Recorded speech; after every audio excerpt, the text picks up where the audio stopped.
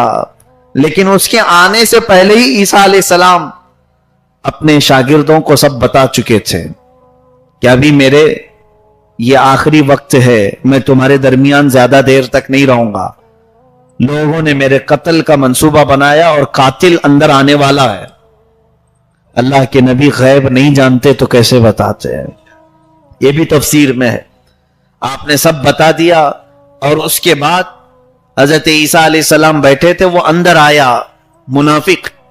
لیکن اللہ تعالیٰ نے کیا فرمایا؟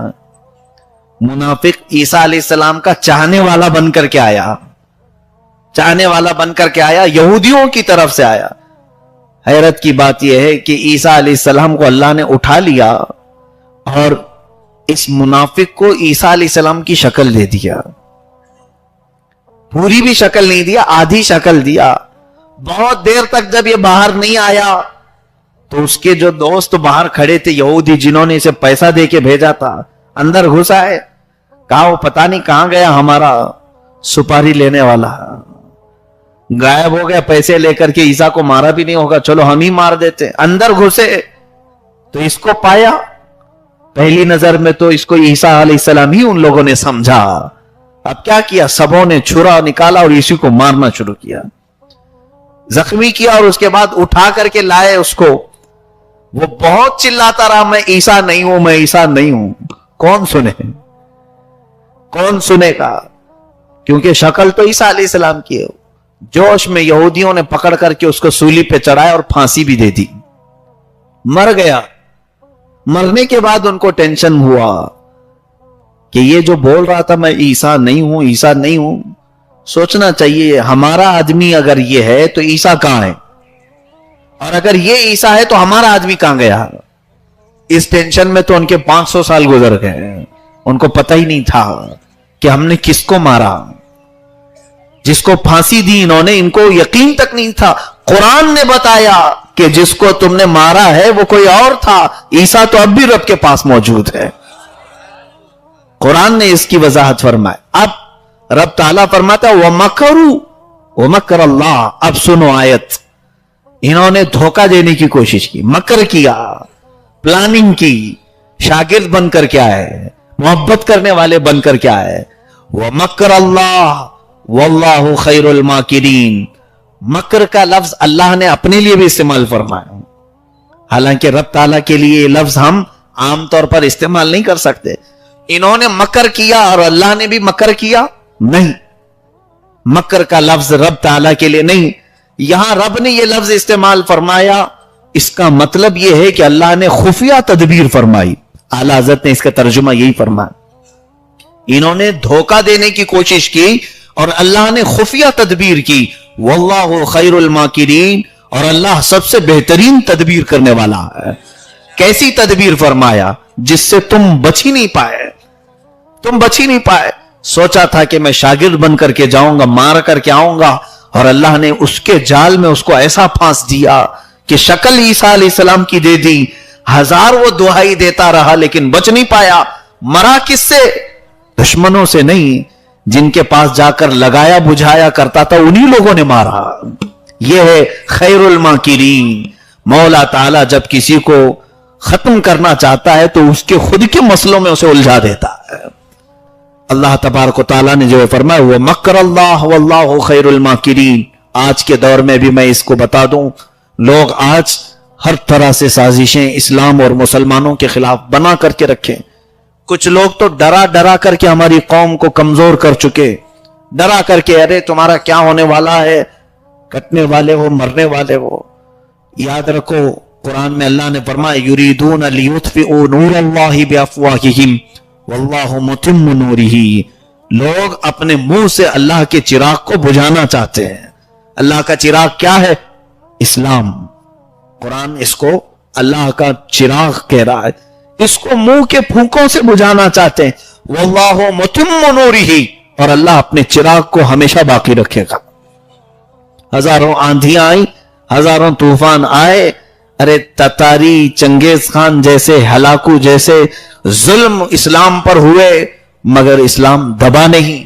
اور آج اگر کوئی ہلکی پھلکی سیاست کو لے کر، وہ بھی 5 سال کی کرسی کو لے کر، یہ سوچے کہ ہندوستان سے مسلمانوں کا خاتمہ کر دیا جائے، یہاں کی مسجدیں مٹا دی جائے، ان کے شاعر کو ختم کر دیا جائے، اذانیں بند ہو جائیں، دیکھنا واللہ خیر الماکرین. تم مکر کر رہے ہو رب تعالیٰ کے دین کو ختم کرنے کی، میرا رب ایسی خفیہ تدبیر کرے گا کہ تم خود آپس میں لڑ کر کے مر جاؤ گے. اور ایسے اللہ نے بہت سارے منصوبے بنائے، بہت سارے. کئی قومیں ایسی آئیں جو نبیوں کے خلاف لڑنے کے لیے متحد ہوئیں، مگر اللہ ان کے دلوں میں ایسی پھوٹ ڈالتا ہے کہ وہ آپس میں ایک دوسرے کو ملنا گوارا نہیں کرتے. امید رکھو رب تعالیٰ سے، اس کی ابتدا تو ہم اپنی زندگی میں دیکھ ہی رہے ہیں. اللہ تعالیٰ کفار و مشرکین کو ایک جگہ جمع نہیں کرتا، ان کے دلوں میں پھوٹ ڈالے گا اور ان کے آپس کی لڑائی میں یہ ختم ہو جائیں گے. اسلام کو ختم کرنے والے ختم ہو گئے، جس کے متعلق اعلیٰ حضرت فاضل بریلوی رحمۃ اللہ علیہ فرماتے ہیں اسلام کو مٹانے کا مطلب ہے محمد عربی کو مٹانا، صلی اللہ علیہ وسلم، حضور کو مٹانا.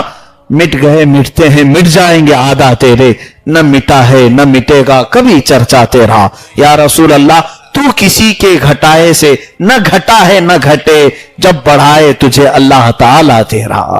اسلام کی فطرت میں قدرت نے وہ لچک دی ہے، جتنا ہی دباؤ گے اتنا ہی وہ ابھرے گا. ہر زمانے میں یہ دیکھنے کو ملا ہے. یورپ کا ایک واقعہ ایسا کہ لوگ قرآن پر پابندیاں لگا رہے تھے، ہر جگہ حضور صلی اللہ علیہ وسلم کے گستاخی کے کارٹون بنائے جا رہے تھے. ڈنمارک کا واقعہ آپ کو معلوم ہوگا. اسی زمانے میں عیسائیوں کے ایک چرچ کا بڑا پاپ اسلام قبول کرتا ہے اور مصر کے دورے پر وہ آتا ہے. اس سے علماء ازہر نے پوچھا، بڑے بڑے علماء نے کہا برسوں ہو گئے تھے، کبھی میں اسلام کے متعلق ایسی چیزیں جاننے کا خیال بھی نہیں آیا کیونکہ اپنے مذہب میں مشغول تھا، لیکن پوری دنیا میں نیوز دیکھتا گیا قرآن کے بارے میں، اس کو پابندی لگاؤ، محمد عربی صلی اللہ علیہ وسلم کے ماننے والوں کو. تو سوچا کہ کچھ تو ہوگا اس میں، دیکھا جائے. جب پڑھنے کی ابتدا میں نے کی تو اب تک مجھے جو سرور نہیں ملا تھا وہ قرآن میں ملنے لگا. رب ذوالجلال کبھی کبھار ہم لوگوں کے اوپر ظالموں کو مسلط کرتا ہے تو بھی اس لیے کہ اور جو کفار و مشرکین ہیں وہ دیکھ لیں کہ آخر کیوں مسلمانوں کو مارا جا رہا ہے. جس وقت وہ پڑھائی شروع کریں گے کہ یہ محمد عربی کی غلامی کرتے ہیں اس لیے مارا جا رہا ہے، تو جس دن یہ میرے آقا صلی اللہ تعالی علیہ وسلم کی سیرت طیبہ پڑھیں گے، یقین اور وجدان کہتا ہے اللہ انہیں بھی اسلام سے ہدایت نصیب فرمائے گا. دولت اسلام، دولت ایمان انہیں بھی نصیب ہوگی. تو خوف کی زندگی سے نکلو اور مثبت زندگی، پازیٹو زندگی گزارنے کی کوشش کریں. اللہ تعالیٰ ان کفار و مشرکین کے ساتھ خفیہ تدبیر کرے گا اور اس کا ہمیں انتظار ہے. لیکن مولا اگر ہمارے اعمال سے ناراض ہے تو ہمیں چاہیے کہ اپنے مولا کو منا لیں. اے رب العالمین، یہ آزمائش کی گھڑی لمبی نہ ہو جائے کہ ہماری سانسیں بند ہو جائیں اور پھر ہم دیکھ نہ سکیں. الہ العالمین اتنا فرما کہ ہماری تا حیات زندگی میں ان کفار و مشرکین کو جو اسلام اور بانی اسلام کے خلاف سازشیں رچ رہے ہیں ان کو تباہ و برباد ہوتے ہوئے آنکھیں دیکھیں تاکہ اسلام کی حقانیت موت تک ہمارے سینے میں رچ بس جائے. اور یہاں جتنے لوگ بیٹھے ہوئے ہیں توجہ سے محفل کو بھی دیکھ لیں اور کیمرے والا بھی خاص طور پر گھما کر کے بھی دکھا دے سارے لوگوں کو کہ کچھ لوگوں کو ایسا لگتا ہے کہ سلمان اظہری بہت بڑے بڑے کانفرنسوں میں ہی صرف جاتے ہیں اور بڑے بڑے جلسے ہونے چاہیے, بہت لاکھوں کی پبلک ہو وہاں جاتے ہیں. یہاں جتنے لوگ بیٹھے ہوئے ہیں ان کو اندازہ کریں, میرا مشن یہ نہیں ہے کہ ہزاروں کی تعداد ہو, میرا مشن یہ ہے کہ 4 لوگ بھی میرے نبی کی بات کرنے والے ہوں, میں پہنچ جاؤں گا. بس بات رسول کریم صلی اللہ علیہ وسلم کی ہو, ہمارے لیے جگہ اور تعداد کوئی معنی نہیں رکھتی. ہم ہر جگہ پہنچے ہوئے ہیں, یو پی کے, بہار کے, جھارکھنڈ کے, ایسے ایسے علاقوں میں جانا ہوا ہے. آج کے اس ٹیکنالوجی کے دور میں میں آپ کو کہتا ہوں, جہاں گھر بھی نہیں, آج لوگ لکڑیوں کے گھروں میں رہتے ہیں, ہمیں بھی انہی گھروں میں رکائے ہیں. لوگوں کو صرف ہمارا پلین میں جانا آنا دکھتا ہے, لیکن وہاں کے حالات ہم جانتے ہیں. یہ تمام چیزیں صرف اس لیے عرض کر رہا ہوں کہ اپنے ذہن و دماغ سے یہ بات نکالیں, دین کی خدمت کے لیے ہم ہر گھڑی تیار ہیں. اللہ کریم اس جذبے کو سدا سلامت رکھے. آپ کو معلوم ہوگا بچپن سے ہم ایک نعرہ لگاتے رہتے ہیں. ہمارے جو نعروں میں ہے ایک نعرہ چلتا ہے, سنیوں کی بات کر رہا ہوں, نعرے تکبیر, نعرے رسالت, یہ سب ہونے کے بعد بچپن سے ہم سنتے تھے غوث کا دامن, خواجہ کا دامن. یہ بزرگوں کی طرف سے چلا ہوا ایک نعرہ تھا. یہ آسان چیز نہیں ہے, اور اس پر کچھ لوگ ٹپنی کرتے ہیں, مذاق بھی کرتے ہیں, تم کون سا دامن پکڑے ہو جو نہیں چھوڑنے کی بات کرتے ہو. میرے عزیزو, یہ بہت ہی بامعنی جملہ ہے. یہ نعرہ اس قدر معنی خیز ہے جس کی ترجمانی وقت کا امام عشق و محبت مجدد دین و ملت بھی کر رہا ہے. اعلیٰ حضرت جیسے عظیم المرتبت نے بھی کہا ہے, لیکن الفاظ الگ ہیں. ہم تو کہتے ہیں غوث کا دامن نہیں چھوڑیں گے, لیکن جو وقت کا عبقری امام ہے وہ کہتا ہے تجھ سے در در سے سگ, اور سگ سے ہے مجھ کو نسبت, میری گردن میں بھی ہے دور کا ڈورا تیرا. یہی تو بات ہے جو اعلیٰ حضرت کہہ رہے ہیں. اس نشانی کے جو سگ ہیں نہیں مارے جاتے, حشر تک میرے گلے میں رہے پٹا تیرا. یہ نسبت کی بات اگر عام ہوتی تو وقت کا مجدد اس بات کو نہیں کر رہا ہوتا. انہیں اندازہ ہے کہ یہ عظیم نسبت جس کے ساتھ ہے وہ ممتاز کر جاتی ہے. واقعات آپ کے ذہنوں میں سب ہیں, سنی ساری چیزیں سنتے ہیں. میں میرے استاد گرامی اور میرے مرشد گرامی حضور تاج الشریعہ رحمۃ اللہ تعالیٰ علیہ سے ایک بات سنا. غوث پاک کا واقعہ اکثر لوگ سناتے ہیں کہ ایک چور آیا چوری کرنے کے لیے, اور چوری کرنے کے لیے جب اندر آیا تو اس کو ملا کیا, آپ کا جبہ ملا. جبہ ملا, جبہ چوری کر کے جانا چاہتا تھا, لیکن اسی اسنا میں حضرت خضر علیہ السلام کی آمد ہوئی, اور سرکار غوث پاک رضی اللہ تعالیٰ عنہ آرام کر رہے تھے. اٹھ گئے, چور اندر دروازے کے پیچھے تھا, لیکن چوری کے لیے اٹھایا کیا تھا, قیمتی جبہ اٹھایا تھا. غوث پاک رضی اللہ تعالیٰ عنہ سے حضرت خضر نے پوچھا کہ بصرہ کے کتب کا انتقال ہو گیا, وہاں پر کس کو منتخب کیا جائے؟ آپ نے فرمایا دیوار کے پیچھے جو کھڑا ہے اس کو لے جائیں. واقعہ آپ کو پتا ہے, حضرت فرمایا کرتے تھے کہ یہ مت سمجھ لینا کہ یہ اچانک ہونے والی بات تھی. اچانک ہونے والی بات نہیں تھی. اس چور کو قطب کے درجے پر پہنچایا گیا اس لیے کہ ہاتھ میں جبہ تھا غوث پاک کا. ہاتھ میں کیا تھا؟ یہی تو ہم بچپن سے نعرہ لگاتے, غوث کا دامن. ہاں, یہ دامن جب ہے تو پھر چور بھی قطب بن سکتا ہے, چور بھی قطب بن سکتا ہے, صرف دامن ساتھ میں ہو, نسبت ساتھ میں ہو. عزیزان گرامی اوقات, سرکار غریب نواز رضی اللہ تعالیٰ عنہ جب اجمیر معلیٰ آئے, بڑے معاملات آپ کے ساتھ ہوئے, بہت سارے معاملات. ایک مرتبہ کہیں سے آپ کا گزر ہو رہا تھا, پجاری آگ کے بیٹھے ہوئے آگ جلا رہے تھے. آپ وہاں کھڑے ہو گئے اور ان سے کہا کہ کب سے جلا رہے؟ کہا برسوں سے ہماری یہ عبادت گاہ ہے, ہم اس کی عبادت کرتے ہیں. سرکار غریب نواز رضی اللہ تعالیٰ عنہ نے اس پجاری سے کیا کہا, اگر تمہارا یہ خدا ہے, جیسے آج بھی اگنی پوجا ہوتی ہے, غریب نواز نے فرمایا کہ اگر یہ تمہارا خدا ہے تو ہاتھ ڈالو اس میں, آگ میں ہاتھ ڈالو. پجاری نے کہا نہیں, آگ کی فطرت ہے جلانا, وہ تو جلائے گی. ہم اس کو بھگوان مانتے ہیں, عبادت کرتے ہیں, یہ ہمارا عقیدہ ہے, لیکن یہ جلانا ہے تو جلائے گی. سرکار غریب نواز فرماتے بچپن سے تو پوجا کر رہا ہے, عبادت کر رہا ہے, تجھ کو نہیں چھوڑتی, تجھ کو بھی جلاتی ہے.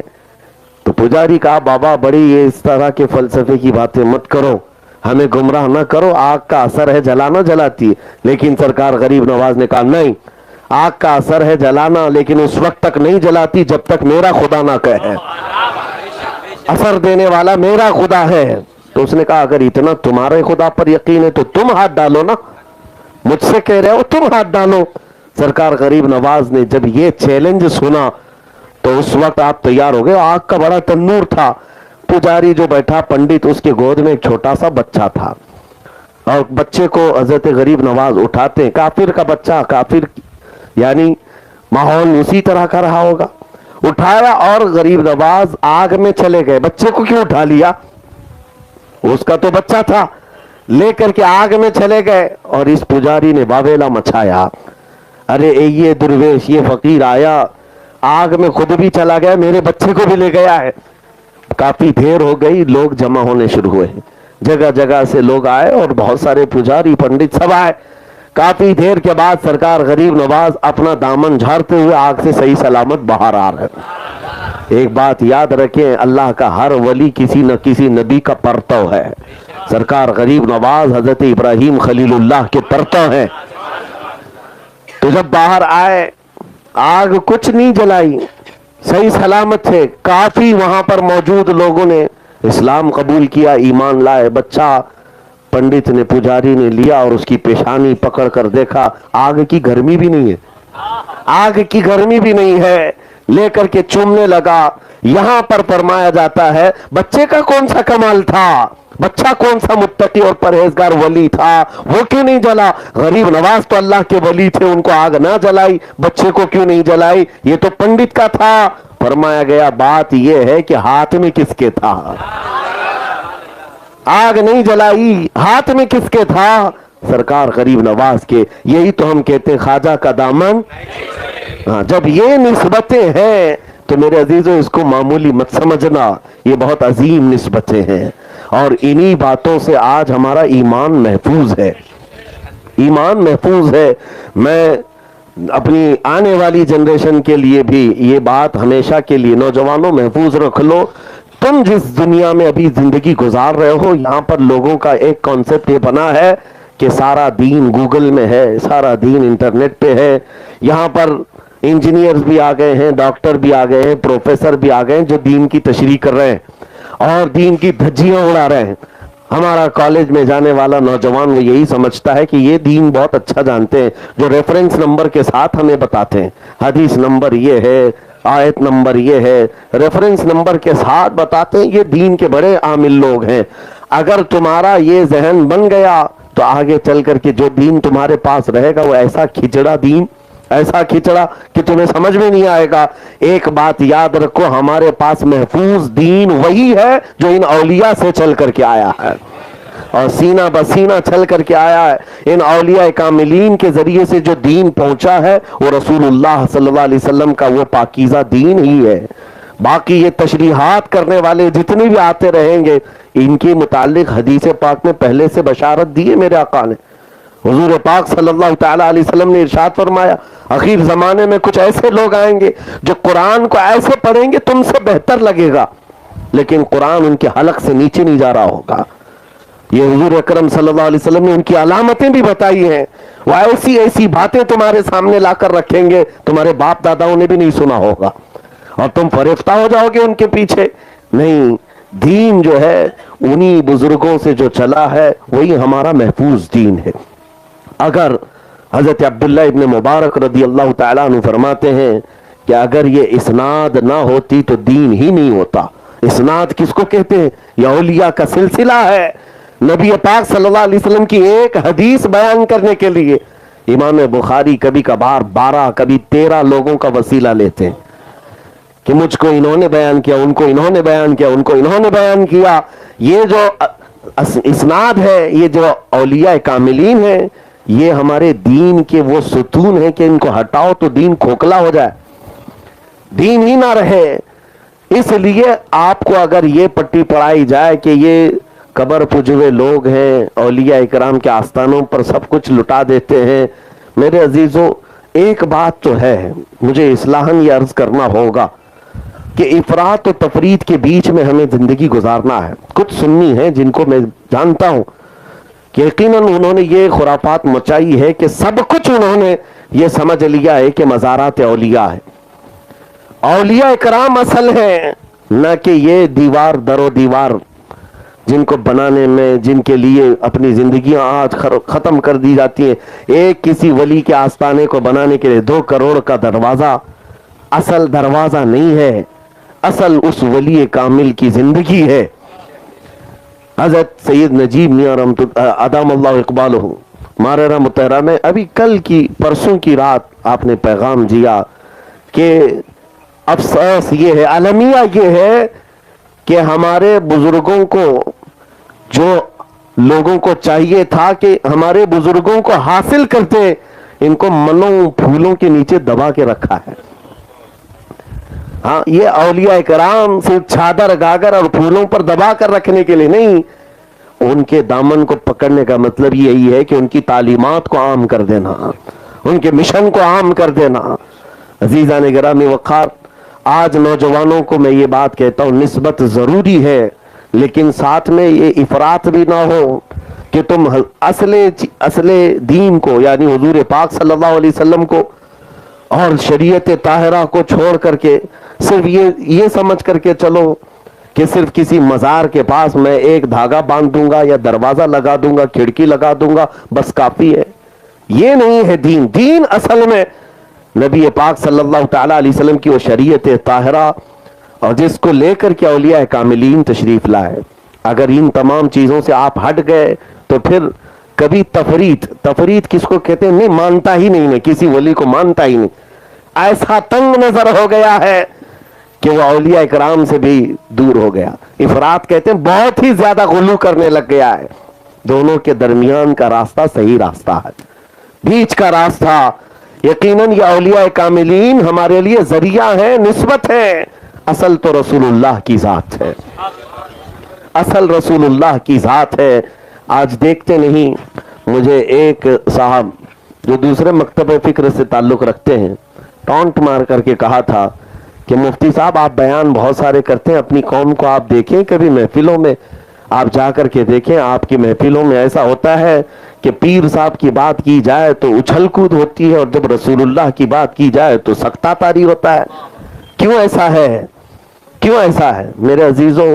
ہو سکتا ہے کسی محفل کو انہوں نے دیکھا ہو.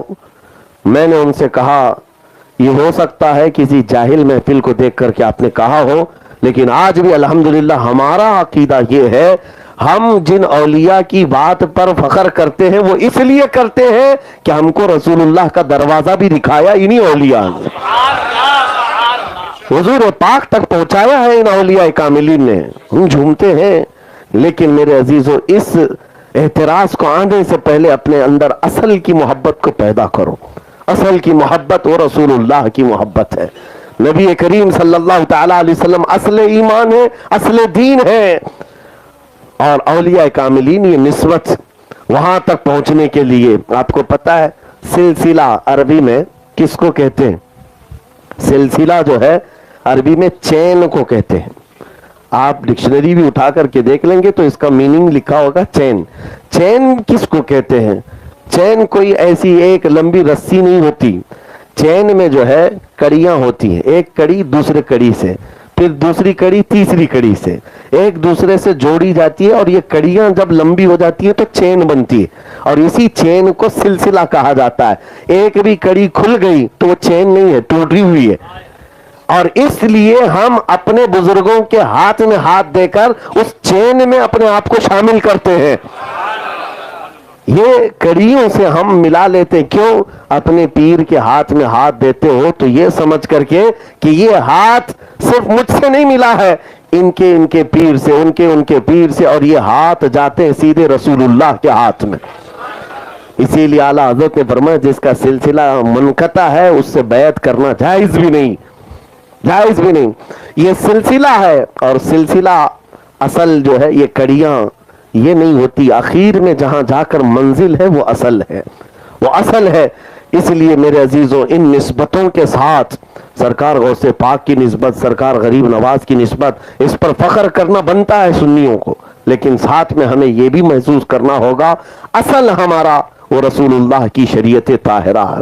ایک بات میں آپ کو بتاتا ہوں, حضرت شیخ عبدالحق محدث دہلوی رحمۃ اللہ علیہ ہندوستان جب تشریف لائے تھے, بڑا امتحان تھا آپ کا.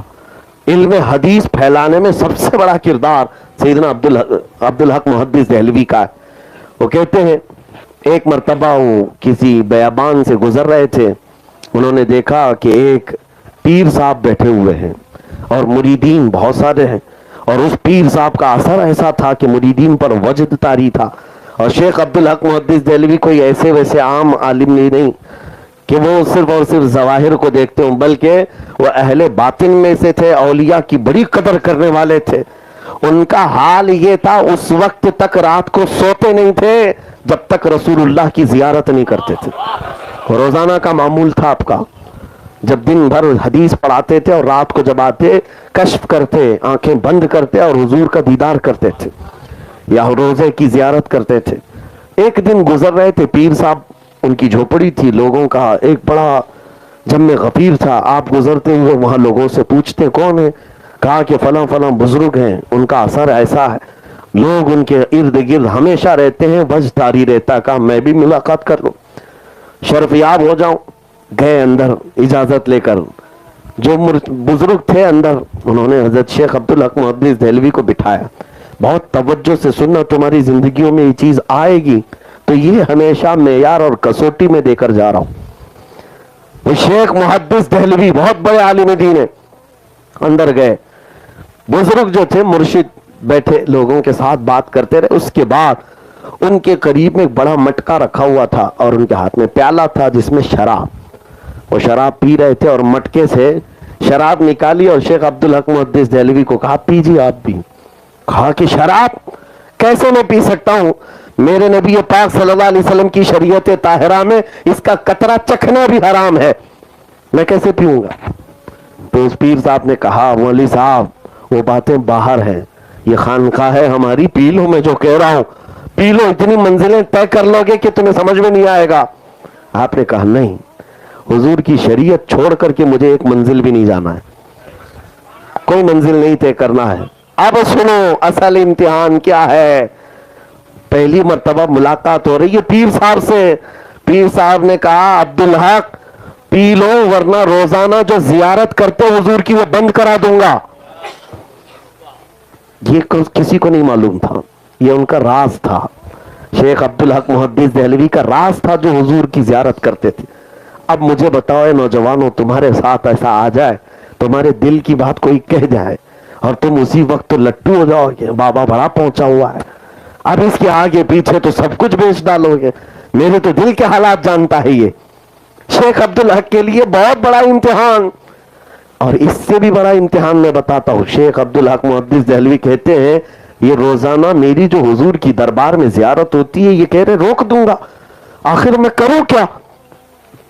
بہت دیر تک سوچتے رہے, ہو سکتا ہے کوئی اور شراب ہو, پی لوں.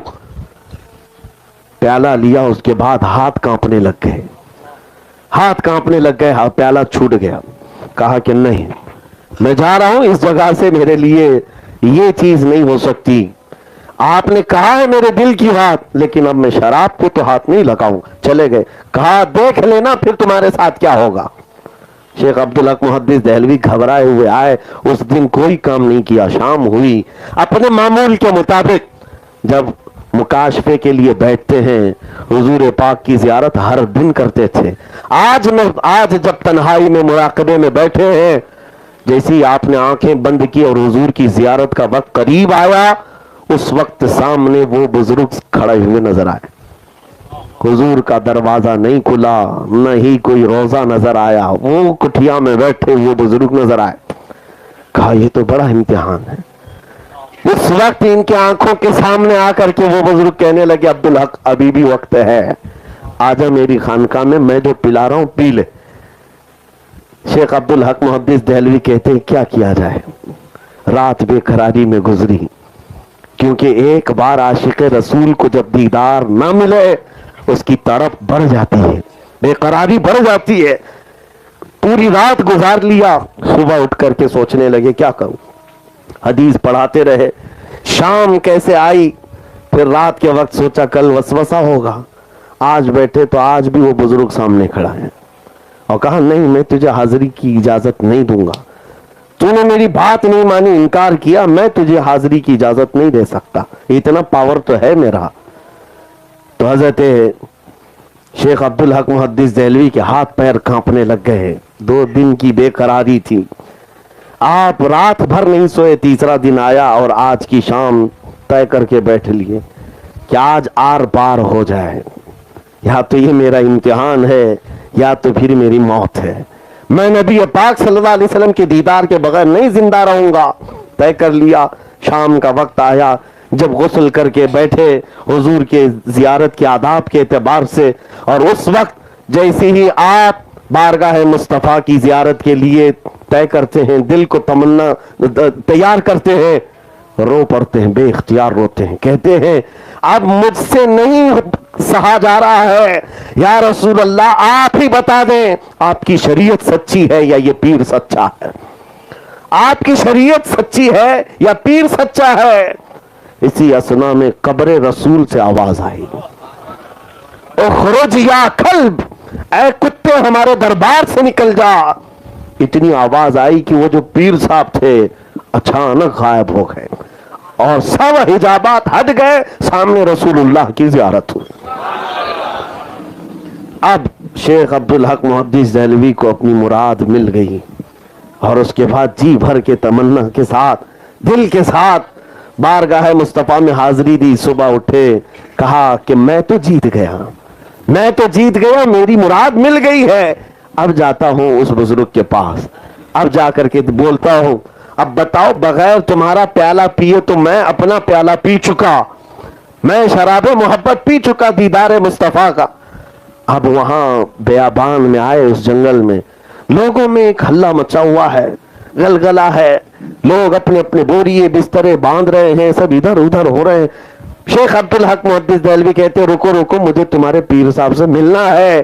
جلدی سے آئے اس جھوپڑی کے پاس, جو دربان کھڑے تھے وہ بھی ادھر ادھر تتر بتر ہے. پوچھا ہوا کیا, کہاں ہے پیر صاحب؟ کہا مت پوچھو, کل کی رات ایک بڑا حادثہ ہوا, اچانک ایک دھماکہ ہوا اور ہمارے پیر صاحب کتا بن گئے اور کتا بن کر نکلے, کتا بن کر کے وہ یہاں سے نکل گئے. تب شیخ عبدالحق محدث دہلوی نے کہا تمہارے پیر کو کسی اور نے کتا نہیں بنایا, اصل پیر نے کتا بنایا. اصل کے ساتھ اگر نسبت ہو تو نقل کبھی تمہارے اوپر غالب نہیں آئے گا. یہ اصل نبی پاک صلی اللہ علیہ وسلم کی شریعت طاہرہ.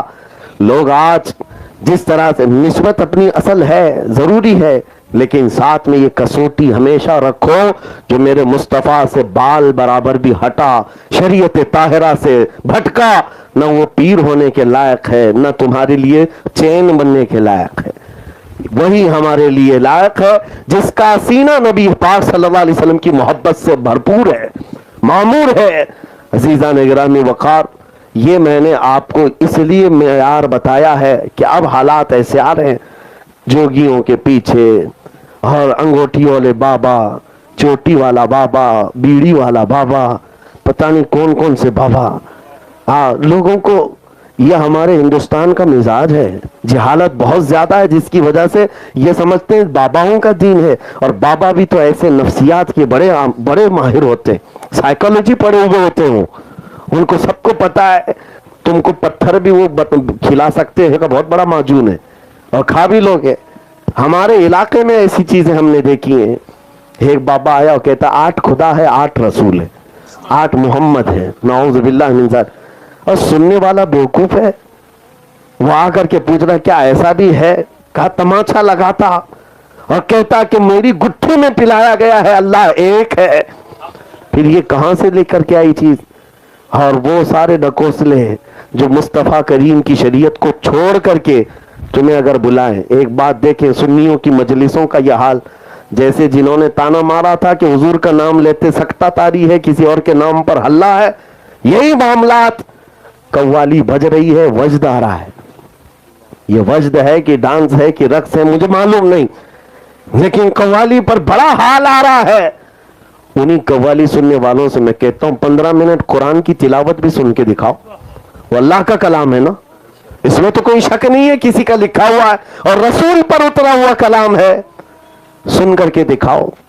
اور تو تمہیں نیند آنے لگ جائے تو قرآن کے ساتھ تمہارا اگر جذبہ صحیح نہیں ہے تو پھر یہ قوالیاں تمہیں وجد نہیں لا رہی ہیں, یہ وجد نہیں لا رہی ہیں, یہ تو تھرک رہے ہو. حال اور وجد ان قوالیوں سے, ان مناقبات سے ہوتا تھا جن کے قلب میں نبی پاک کی محبت بسی ہوئی ہوتی تھی. عزیزان گرامی وقار, اصل چیز کی طرف میں توجہ کروا رہا ہوں.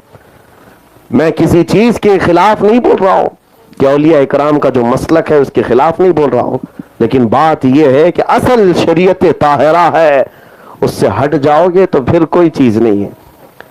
ایک بابا, وہ ابھی بہت سارے ہیں ساؤتھ کے علاقے میں نماز نہیں پڑھتے, نماز ہے ہی نہیں. مریدین کہتے ہیں تو کہتے ہیں ہم تصور کی نماز پڑھتے ہیں, اور مریدین فخر میں آ کر کے کہتے ہیں, ہمارے پاس کہہ رہے تھے ہمارے پیر صاحب تو مکہ میں مدینے میں نماز پڑھتے ہیں, بیٹھے یہی ہوتے ہیں, مکہ میں مدینے میں نماز پڑھ لیتے مغرب عشاء. میں نے کہا کھانا بھی وہیں کھانے بولو, دسترخوان یہاں کیوں بچھاتے, وہاں سے زمزم پی کے آ جائیں, کھجور کھا کے آ جائیں. نہیں, کھانا یہیں لگے گا, یہاں سب توڑیں گے اور نماز مکہ مدینے میں پڑھیں گے. ایک بات یاد رکھو میرے عزیزوں, یہ شریعت مصطفیٰ صلی اللہ علیہ وسلم سب کے لیے حجت ہے. آپ غوث پاک کی محفل میں بیٹھے, ایک روایت لا کر کے بتا دینا کہ غوث پاک نے کبھی ایک نماز قضا کی ہو. وہ سلطان الاولیاء جب نبی پاک کی شریعت کی ایک فرض میں کوتاہی نہیں کرتے تو پھر آج کے ڈھکوسلے لوگوں کے لیے کہاں سے نماز معاف ہو جائے گی, نماز معاف ہو جائے گی. کبھی یہ بات ذہن میں آنے مت دینا کہ کوئی نماز چھوڑ کر کے بڑا پیر بن رہا ہے, نہیں ہوتا. ہاں, میں نے ایک مرتبہ کہا تھا, میں بڑی معذرت کے ساتھ, جملے سخت ہوتے ہیں, ایک پیر صاحب نے کہا تھا ہمارے لیے نہیں نماز, یہ ان کے لیے, یہ مولوی لوگوں کے لیے, ہم تو معرفت والے ہیں, طریقت والے ہیں. معرفت اور طریقت کے نام پر لوگوں کو بیوقوف بناتے ہو. میں نے اپنی ایک تفسیر میں کہا تھا ہاں 4 لوگوں کے لیے معاف ہے. مرید صاحب آئے تھے ہمارے پاس, کہا ہمارے پیر صاحب کہہ رہے ہیں. میں کہا تمہارے پیر صاحب سے کہنا ہے معاف ہے نماز 4 لوگوں کے لیے.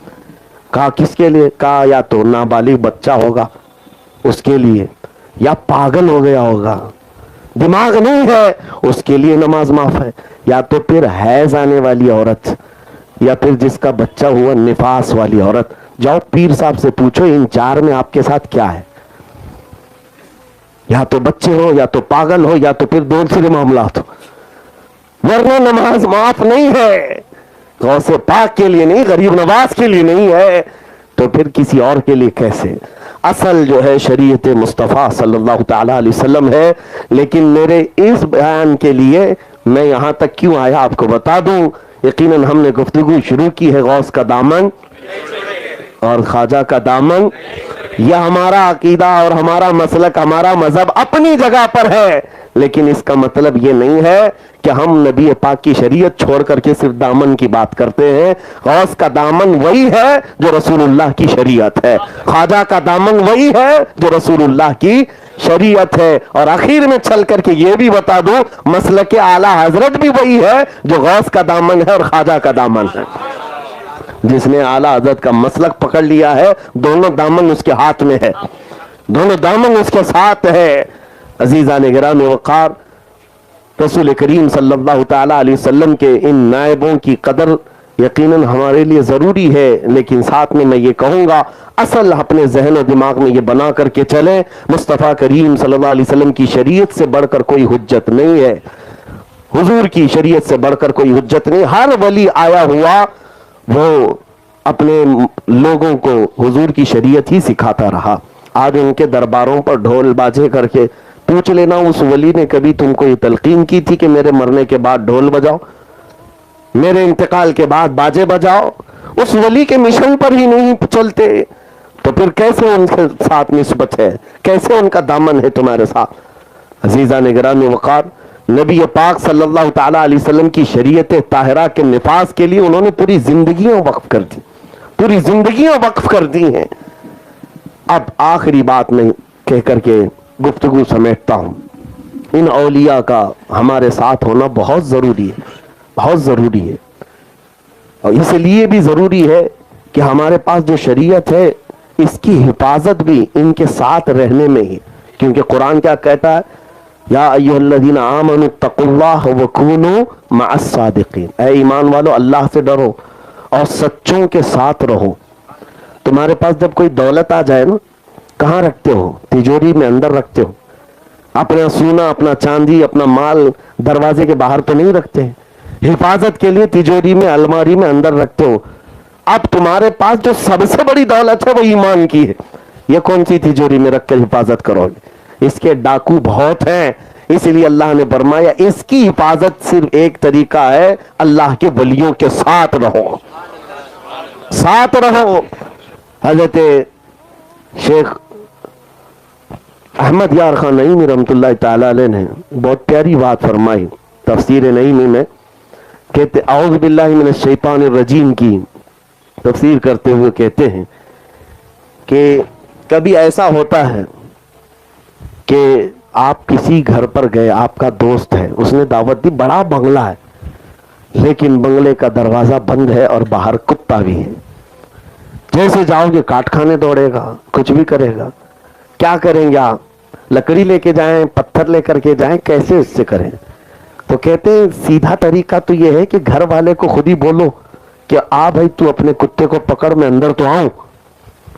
اگر گھر کا مالک اندر سے آ گیا اور کہا، کتے کے سامنے کھڑا بھی ہو گیا، نہیں بھونکے گا کتا. کتا بھونکتا نہیں اپنے مالک کے دوستوں پر. دروازہ کھلے گا اور چلا جائے گا. شیخ حضرت احمد یار خان نعیمی رحمۃ اللہ علیہ فرماتے ہیں یہی طریقہ ہے. یہ شیاطین اللہ تعالیٰ کی طرف سے چھوڑے ہوئے وہ کتے ہیں. اگر ان پر کوئی کنٹرول کر سکتا ہے تو وہ اللہ کے دوست ہی کر سکتے ہیں. وہ گھر والے لوگ ہیں، اہل اللہ ہیں. اس لیے ہم ان کی بارگاہ میں استغاثہ کرتے ہیں کہ ہمارے راستہ چلنے میں یہ بڑی رکاوٹ پیدا کرتا ہے شیطان، یہ لعین.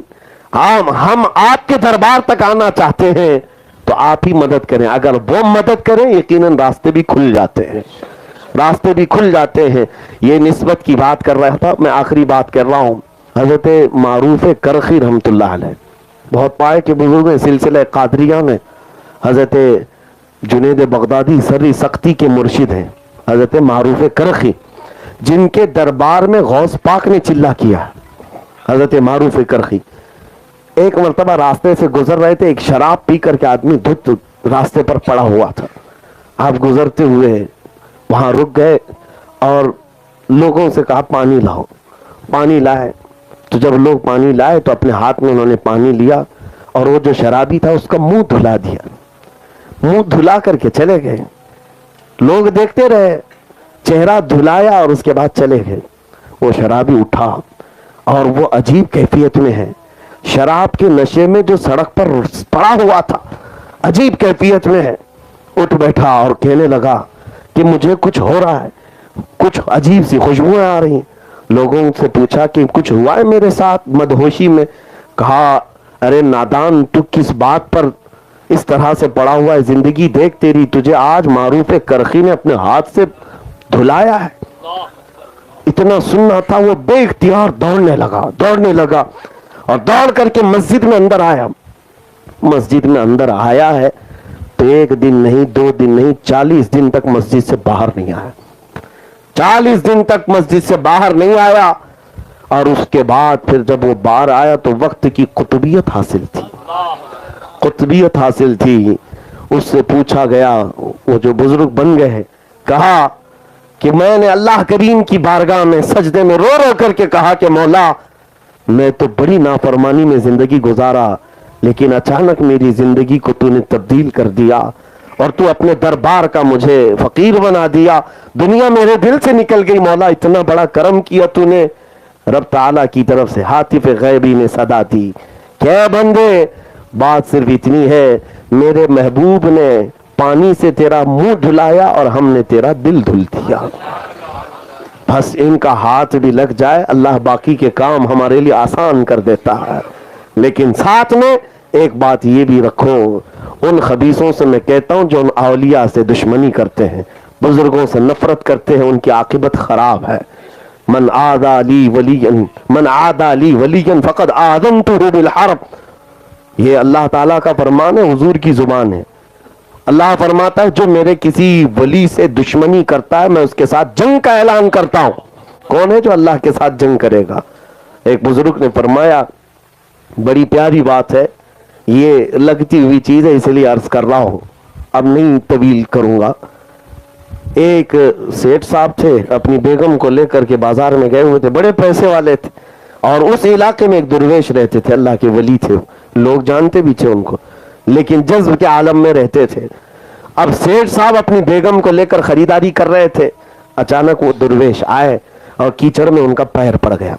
جیسی کیچڑ میں پیر پڑا, کیچڑ اچھل کر کے بیگم کے برقعے پر یا نئے کپڑوں پر لگ گیا, اور اتنا کیچڑ اچھلنا تھا کہ سیٹ صاحب کو بڑا غصہ آیا اور اس درویش کو پکڑا, 2 تماچے لگا دیا.